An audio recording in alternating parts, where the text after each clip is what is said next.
Hello, indie authors. It's Valerie Ihsan here, and it is episode 23 of the podcast. We're in season 2, and it is September 3rd, 2019, as I record this. With me in the studio is my dogs Humphrey and Radar. So if you're watching this on YouTube, they're sitting on the couch behind me, and I'm in my living room today because my office is not workable-inable.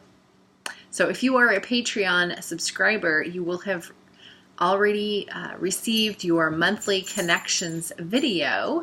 And in that September 2019 connection video, I took you on a tour of my office. It's the before video of my office. I'm going to be redecorating and organizing, and it is just... I'm drowning in that office right now. I cannot work in it at all. So I can't even record in it. So we're on a field trip to my living room. And you'll probably hear the jingles of all my dogs walking around and the toenails on the hardwood floors. So, and here comes another one. This is Banjo. He's our oldest. He's 15. He's like this old dinosaur. Okay, so our main topic today is going to be the fear of judgment and dealing with that.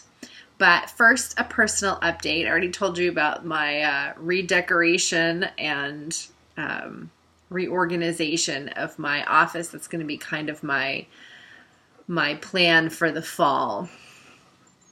Banjo, you're deep breathing into the microphone. Okay, so I'm working on my coursework still for Sweet Spot Strategy. Right now I'm working on pricing and on sweetening the deal for my coaching signature program. And I have some Passion Planner news for next week, so check back in for that tidbit. And a reminder too, if you want to talk to me for a free 30-minute interview, you can tell me what your challenges are as an author or in your writing life in general, and what you think can help you with that or what's worked for you in the past. And yeah, you can book yourself for a free call at indieauthormentor.as.me and choose the interview call option. I am reading Real Artists Don't Starve by Jeff Goins as my nonfiction book. I read that in the morning at breakfast and anytime during the day when I'm like waiting for something. And my fiction, which I usually reserve for lunch hour and after work, is Fall Back Down When I Die by Joe Wilkins. Joe Wilkins is an amazing poet. He wrote an amazing memoir. And I just blanked on the title of the memoir. It's Fathers... I don't remember now.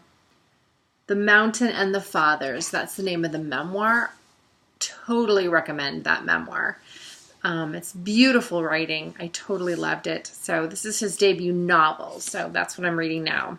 Fall Back Down When I Die by Joe Wilkins. Okay, so no new patrons this week. I'd like to remind everybody that this podcast is sponsored by my supporters at Patreon, and for as low as $1 a month, you can get a shout out on the podcast. You can get those monthly connections videos, and those are videos where I share a little bit more of a personal side, what's going on in my world. It's a little more personal than what I put on the podcast. And on the other tiers of the patronage, if you're paying for more than $1, then there's different tiers and different options. And so some of them have free books, or some of them have free editing, free coaching. So go check it out. Become a patron of the arts and me. You can find me at patreon.com/Valerie Ihsan, IHSAN.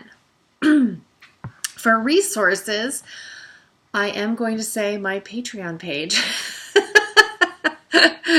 which is kind of self-aggrandi. I can't even say that word. But anyway, I'm plugging my Patreon page as a resource because there is, at the $25 a month level, a 30-minute coaching call.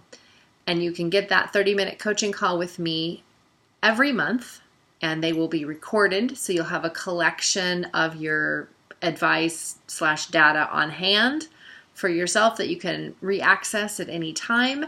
And you don't need to take notes, during our conversation because it'll all be recorded. And what's cool about this level of patronage is that this coaching that you would receive, this one-on-one coaching, is less expensive than if you were to buy a regular coaching session with me. In fact, I did some math and it's like 33% less expensive to do it through Patreon than to do it through my website, which is kind of backwards now that I think about it. It probably should be the other way around.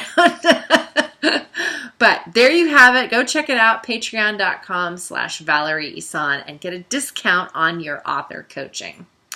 So now, on to the topic, fear of judgment. So I battled with fear of judgment for decades. I'm 45 years old, and I've been judged my whole life about something or another.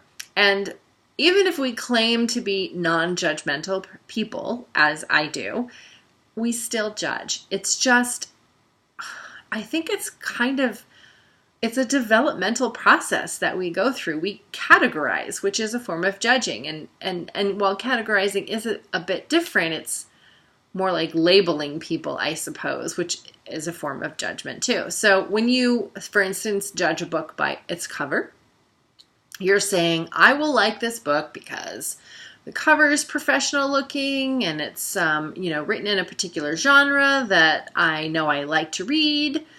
So that's categorizing. But if we look at it slightly different and say, no, like I'm not going to like this book because the cover looks boring, and so the book must be boring, and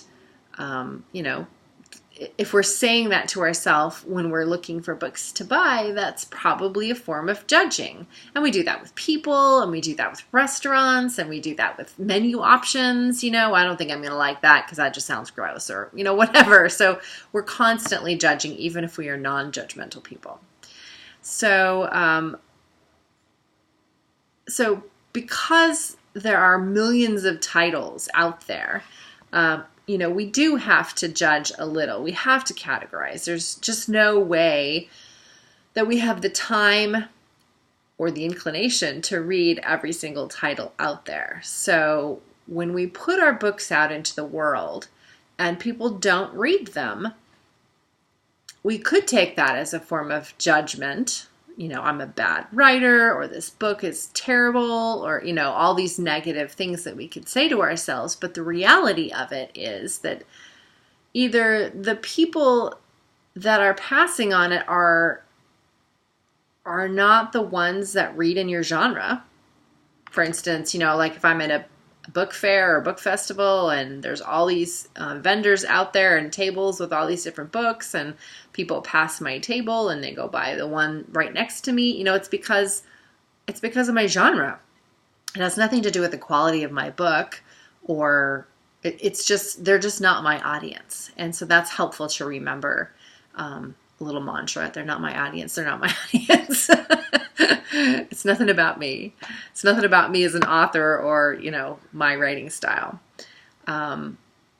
Or, if they're scrolling through Amazon or Kobo looking for a book to read and they pass on your book, barring on your cover being professional and your book description being edited and all that stuff, it's just probably, a topic that they're not interested in, or a genre they don't write in. Again, this is a categorization process that they're going through.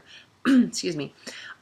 I've done a lot of work around the fear of judgment myself, stemming back to my cultish upbringing and working through romantic relationships and And it wasn't really until I'd worked through most of that self-delusion and fear of judgment that I was able to be in a place and emotionally open enough to, meet the right man. And I'm happily married now, but, well, this isn't what that podcast is about. What it's about is the fear of, it's about looking at the fear of judgment that you might have. Because I thought that I had worked through all that past baggage, I didn't think that I had any residual fear of judgment, but I discovered that that was false. And I don't have the book in front of me. I had it in the office as I was, typing up my notes. But Joanna Penn's book, she's got a book called The Successful Author Mindset. And I had purchased the workshop or the workbook edition. And I was working through this workbook a few years ago and came across a journal prompt in the workbook. And I'll read it here. It says, "What are you self-censoring? What are you afraid of sharing for fear of judgment by other people?" And I was pretty stunned with the answer. My first thought was, well, I don't have any fear of judgment. I've worked through that. But then I started wondering, am I just saying that? Am I conveniently not having any problem with this area so that I don't have to think about it? So then I started diving in a little bit deeper and journaling a little bit under some layers. And